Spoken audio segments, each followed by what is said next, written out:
I'll be totally honest, Chatot is a completely forgettable Pokemon even with its gimmick.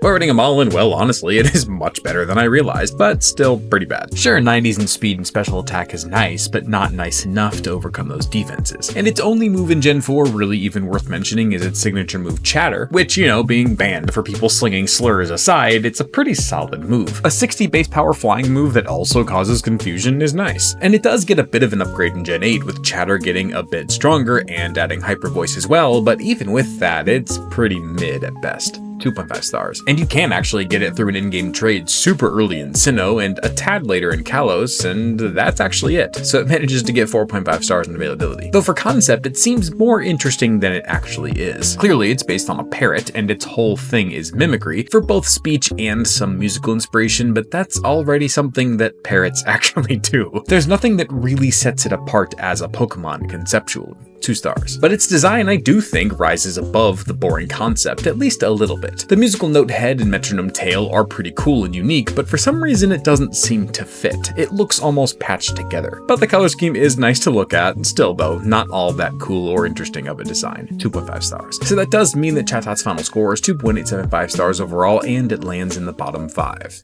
Spiritomb is still to this day one of the more unique Pokemon out there. Rating them all, and that's partly due to its Ghost Dark typing, which for about 6 years it was one of the only Pokemon without a single weakness. Sure, it isn't the best typing offensively, but with its 3 immunities, 108 in defenses, and 92 in attacks, Spiritomb was a force back in the day and was never easy to deal with. Even back in Gen 4, it could get really scary really fast with its honestly insane move pool. Confuse Ray, Shadow Sneak, Hypnosis, and Dream Eater while setting up with Nasty Plot and Ominous Wind. Oh, and a handful of great TM options. Then in Gen 8, its move pool is of course even better. I think this is one of those situations where its stats alone aren't quite worth 5 stars in battle prowess, but paired with its insane typing and move pool, it is. 5 stars. Oh, but its availability is the reason why most of us have never even attempted to use it in a playthrough. The only region you can get it in before the post-game is Sinnoh, and in Sinnoh it is famously obnoxious to get. As I'm sure you're aware, you have to talk to 32 people in the underground before finding it on Route 209, which doesn't sound bad, but